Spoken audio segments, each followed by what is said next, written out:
CSR, Corporate Social Responsible, daripada syarikat SIM Darwin. Saya Nurhanis binti Azman I17101776.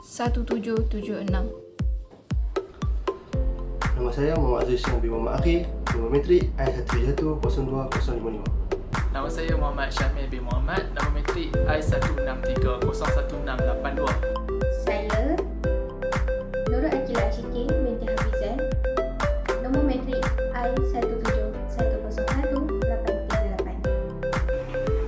Saya Muhammad Azrul Latif bin Ibrahim bernombor metrik I17102064.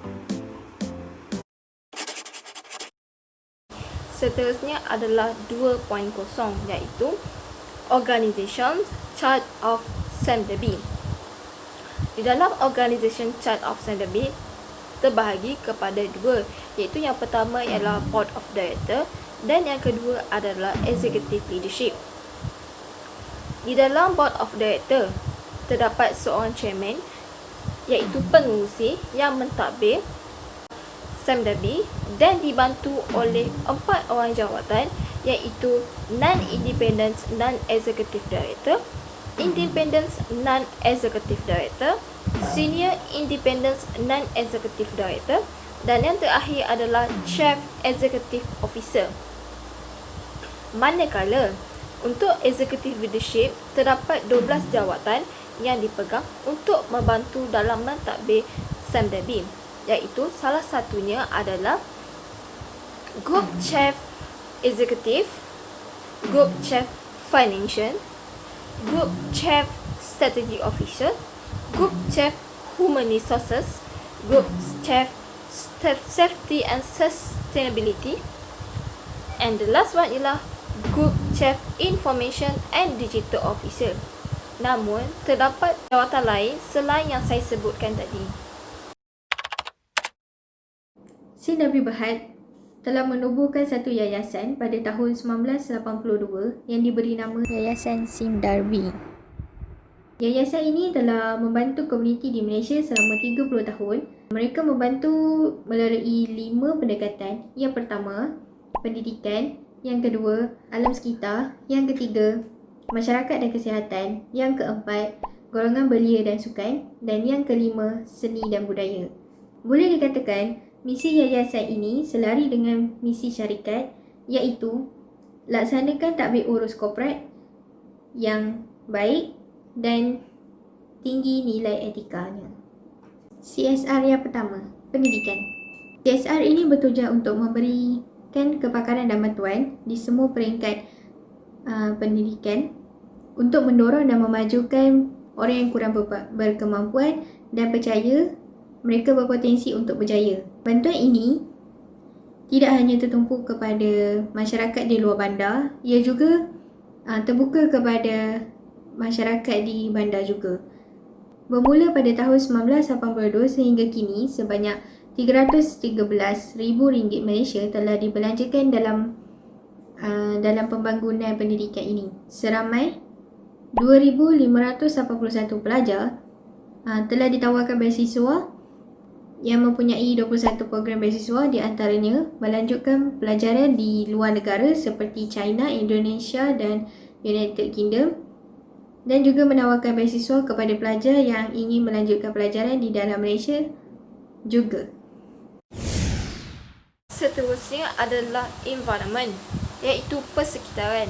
Yayasan SEMDB sangat menjaga dan melindungi alam sekitar. Bahkan Yayasan SEMDB turut menjaga landscape dan laut. Ini dapat dibuktikan kerana Yayasan SEMDB sangat menjaga spesies yang terancam seperti gajah dan penyu. Malah pada tahun 2018, Yayasan SEMDB projek pengurusan dan ekologi gajah Malaysia untuk memelihara gajah Asia. Bahkan Yayasan SEMDB juga turut menyokong penyelidikan saintifik bertaraf dunia.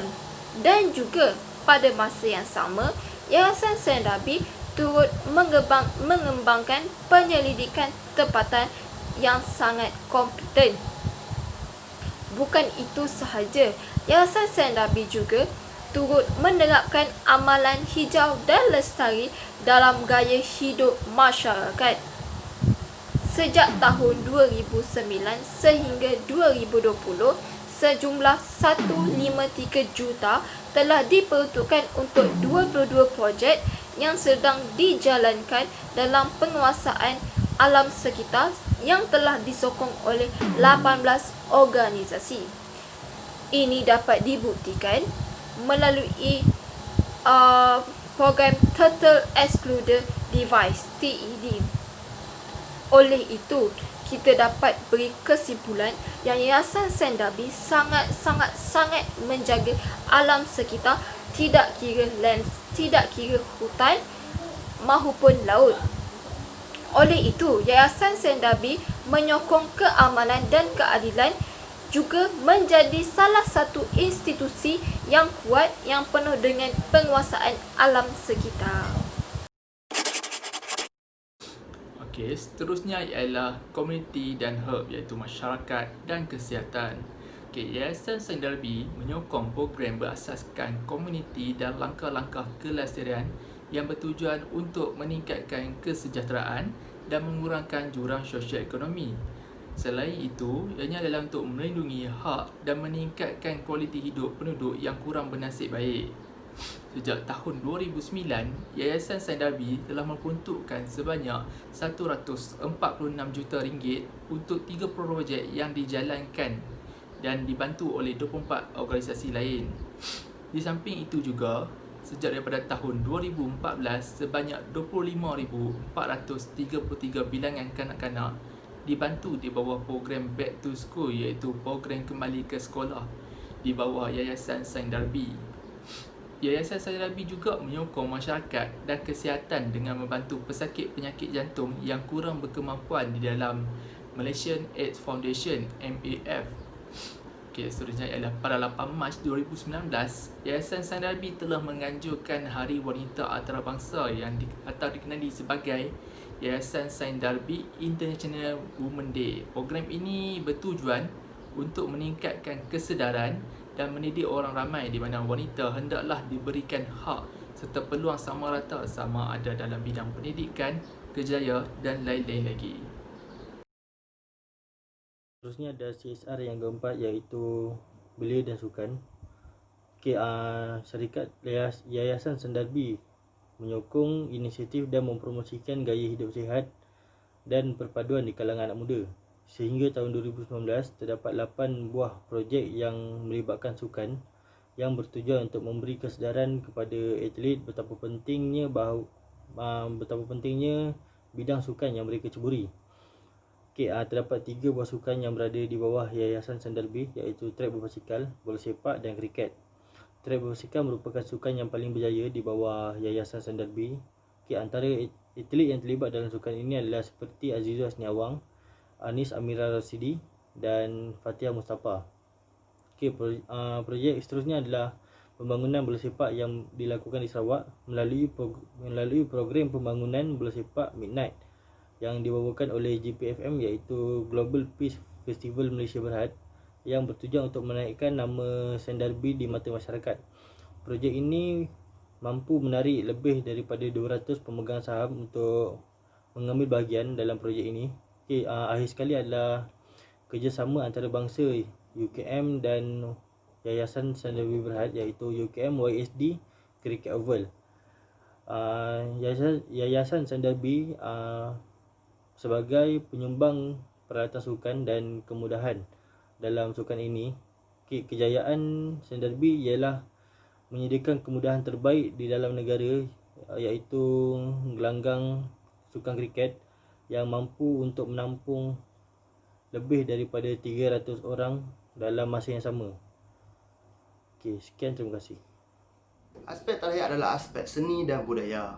Yayasan Saint Darby menyokong pengembangan komuniti seni yang bersemangat dalam masyarakat pelbagai budaya di Malaysia, yang merangkumi projek dan aktiviti dan seni dan pemeliharaan warisan tradisional.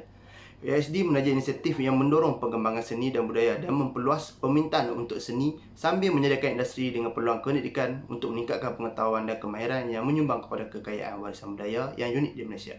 Ini merangkumi usaha seni yang menyentuh 5 tiangnya. YSD juga menyokong kolaborasi yang menyediakan platform untuk mempromosikan seni tempatan dan artis baru untuk mencapai pengiktirafan antarabangsa dan juga tempatan. Antara program atau projek yang telah diusahakan ialah melestarikan sastra Melayu melalui teater penulisan skrip, iaitu kerjasama antara Yayasan Sain Darbi dan juga Pat Ibrahim Project Entertainment Sedang Berhad. Satu projek yang dibuat kerana bidang seni persembahan di Malaysia telah berkembang dengan pesat dari segi penglibatan sekumpulan umur yang berbeza, lebih-lebih lagi setelah institusi pengajian tinggi memperoleh kerana seni yang lebih berkualiti. Seterusnya ialah projek Hub for Good, kerjasama antara YSD dan British Council University Malaysia. Objektif kerja ini adalah untuk memahami kelestarian dengan mengembangkan kerangka analisis yang menggabungkan kerja lapangan, iaitu wawancara dan pemerhatian peserta di seluruh Malaysia, tinjauan dasar dan juga kajian akhir. Hasil kajian akan menyumbang kepada pembangunan alat untuk mereka yang berminat untuk memulakan hak kreatif mereka sendiri. Kesimpulannya, tanggungjawab sosial korporat adalah satu elemen penting dalam sebuah organisasi untuk membantu menyelesaikan masalah ekonomi, sosial dan persekitarannya dengan memberi manfaat pada semua golongan. Sain Darbi berhad, syarikat JLC menemukan Yayasan Sain Darbi telah berjaya meningkatkan imej organisasi di mata masyarakat dalam segala aspek seperti pendidikan, kesihatan, seni budaya dan juga sukan. Semua aktiviti dan projek menunjukkan prestasi yang sangat baik dan berjaya. Ia juga contoh kepada syarikat-syarikat untuk berkembang. Dengan ini, ia juga dapat membantu mengembangkan ekonomi negara, malah perkembangan dari pelbagai aspek. Hal ini juga menjadikan Malaysia mampu setanding dengan negara-negara maju yang lain. Sekian sahaja pada kami. Terima kasih. Assalamualaikum.